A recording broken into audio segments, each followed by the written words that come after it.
All right, so the best affordable versatile lens for Sony full frame, period.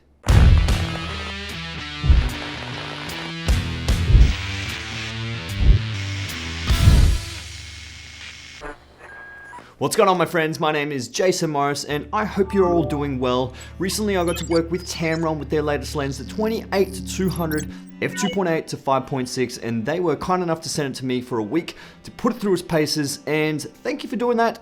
Shout out to Justin. But like all reviews, I'm not paid to do anything.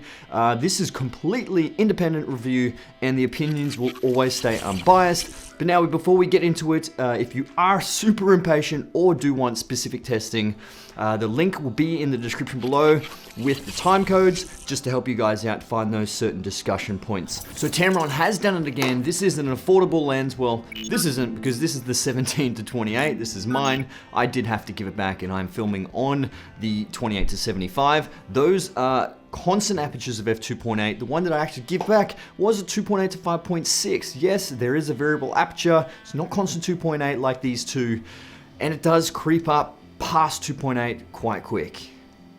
3.2.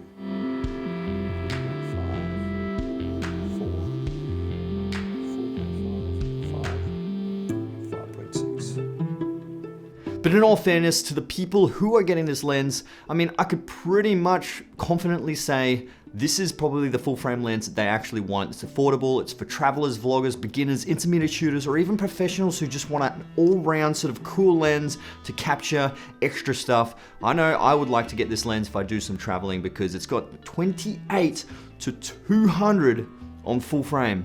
That is awesome. But like all lens tests, I've put this through absolutely everything I could: video autofocus, video quality, lens flare test, lens sharpness test, photo shoots, family videos, all that good stuff. I put it through it, and I feel like I gave it a fair test considering I only had it for a short amount of time. But yeah, let's talk about specs, then we'll get into some of this testing. So the lens has a large maximum aperture of f2.8 at 28mm, but it has a variable aperture through the whole focal range. The lens has a length of 117mm, which is fully retracted, but it's pretty much the same size as the Tamron 28-75 f2.8 lens. It has a filter thread of 67mm, which is pretty much the same as the other two lenses, and it has Tamron's standard low dispersion elements, which helps suppress chromatic aberrations, and has their trusty RXD system, which is the rapid extra silent stepping drive autofocus system. In all that, it weighs only 575 grams. Now, that is a total of X amount of pounds. And included in this lens, you actually have a ring lock, which is really good. It's not actually on the 28-75. It's really good if you're traveling around. But if you are looking at having it fully extended and locking it, you can't do that. It only locks off at 28mm, so you got to retract it fully back in and lock it off. And it's just like if you've got the camera hanging by your side or hanging off the lanyard, it's not going to fully come open by itself, which is really good. I wish the 28-75 did have that, because it can have those issues. I don't generally have it around my neck. I've either got it in my backpack or I'm holding it the whole time anyway. But anyway, first off, I wanted to test this in a photo shoot.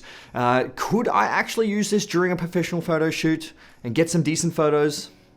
We'll soon find out. My friend Joanna was kind enough to step in front of the camera for me. She did an amazing job. Joanna is a brilliant writer, and she also studies her Bachelor of Films. But if you do want to give her a follow on Instagram, her page is linked in the description below. So as you can see here, the lens performs actually quite well in this photo shoot. Now, I used the Sony A7 III with natural lighting, only just with the flecky to bounce some light back onto her. And it was extremely versatile. That's probably one of the biggest things that I got away from this lens, is the versatility of that zoom range. You can pretty much stay in one spot and zoom straight in, quickly reframe your shot, boom, you've got a whole different focal point. You've got a whole different perspective, which is really cool. I am someone who is used to shooting on the Sony 85mm. When I do portraits, I like that one focal length. I like that 1.8 aperture and that 85mm focal length, getting really nice bokeh. It's really sharp lens. So using a zoom lens for a portraiture shoot is different for me. I do feel like I could get a little bit lazy with that one, but it is still really good. The only issue is that variable aperture. When you do zoom in, you obviously have to change your either shutter speed or your ISO to compensate for the lower light going into the sensor. Now let's have a look at the video autofocus with this one. Now the Tamron 28-200mm, when it was released, it did have some autofocus issues, but does this have the same fate? Let's check it out. Now I worked through the full focal range and I got Joanna to walk pretty much at a regular pace towards the camera. Everything went really well. I was really surprised how well the lens kept up. Now the autofocus is always dependent on your camera also, and not just the lens. The A7 III is pretty damn fast for autofocus at the moment. It doesn't have any issues paired up with this Tamron lens. And also just like to mention, Sony actually has some shares in Tamron. So when it comes to that, these two companies work very well together when it comes to autofocus systems, because I'm very, very certain that Tamron has the rights to go in and work with Sony with their autofocus system and make it absolutely optimal. So that's probably why you're getting some really good autofocus systems, really sharp lenses, and good pairness when it comes to the Tamron and Sony. So another con of this was probably actually the ghosting. Now ghosting is, if you don't know what it is, it's pretty much when you point the lens at the sun, it's gonna wash out that image. You'll see a lot of white images. It'll just completely sort of overexpose it, wash it out, doesn't look good. Use that lens hood if you can in those sunny situations. That's gonna help you out a lot, but it is bad with flaring and ghosting. So I recommend, keep it out of the sun. That is definitely a recommendation there. Okay, so jumping into Lightroom here, and this is at f2.8 at 28mm, and as you can see here, there's quite a lot of vignetting and barrel distortion as well. And I've just set it on profile corrections at 28 to 75 f2.8, and it seems to correct it quite well. There is no option in there at the moment in the current software update for Lightroom. But let's jump into the center and see the center sharpness. You can see it's tack sharp in the center, good contrast. Move out to the corners, and it's relatively sharp in the corners with good contrast as well. So it's not bad at the widest aperture.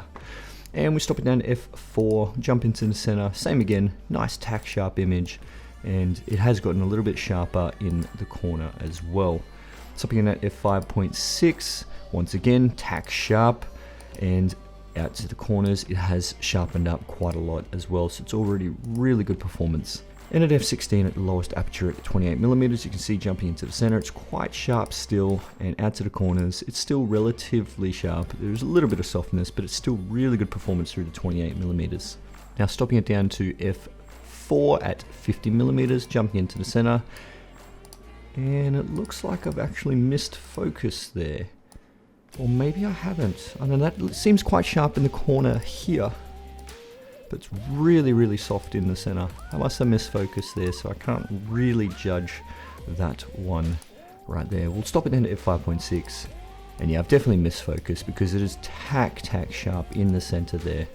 And out to the corners, you can see it's a little bit soft, but it's still relatively sharp, good contrast.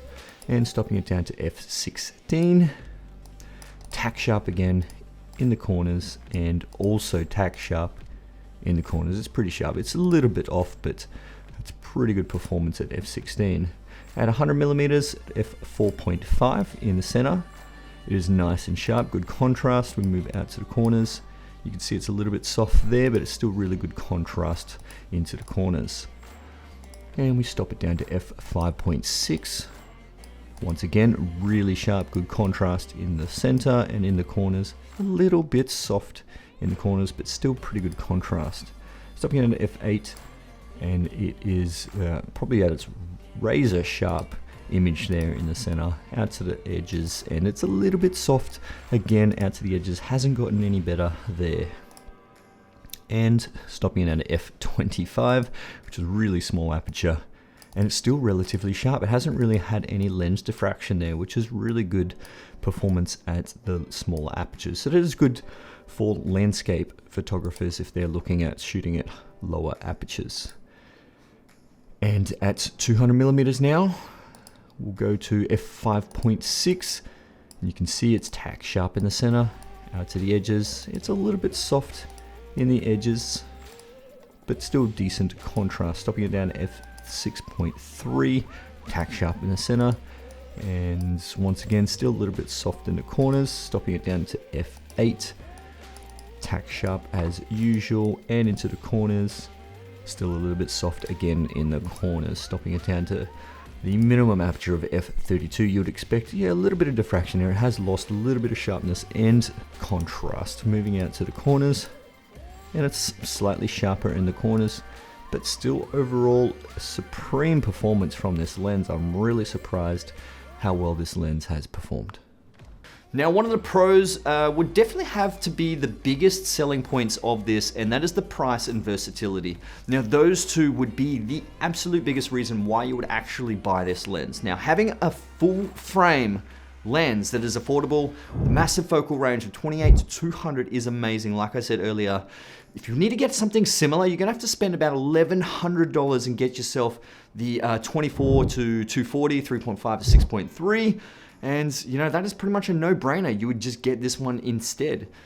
Now, overall, this lens does perform quite well in many situations. It does have its weaknesses with the variable aperture, with the ghosting, but it is exceptional with autofocus, the compact size, image quality, affordable price, and that awesome large focal range. Now, this lens does come recommended by me, and if you are after a nice travel, family lens, vlog lens, this one is probably for you. Anyway guys, I hope you enjoyed this video. If you did, hit that like button, that would be absolutely amazing. Comment below if you are looking at getting this lens. If you have this lens, yeah, let me know. And subscribe to my YouTube channel if you already haven't. Other than that, my name's Jason Morris, and I'll see you guys in the next one. All right, let's get it.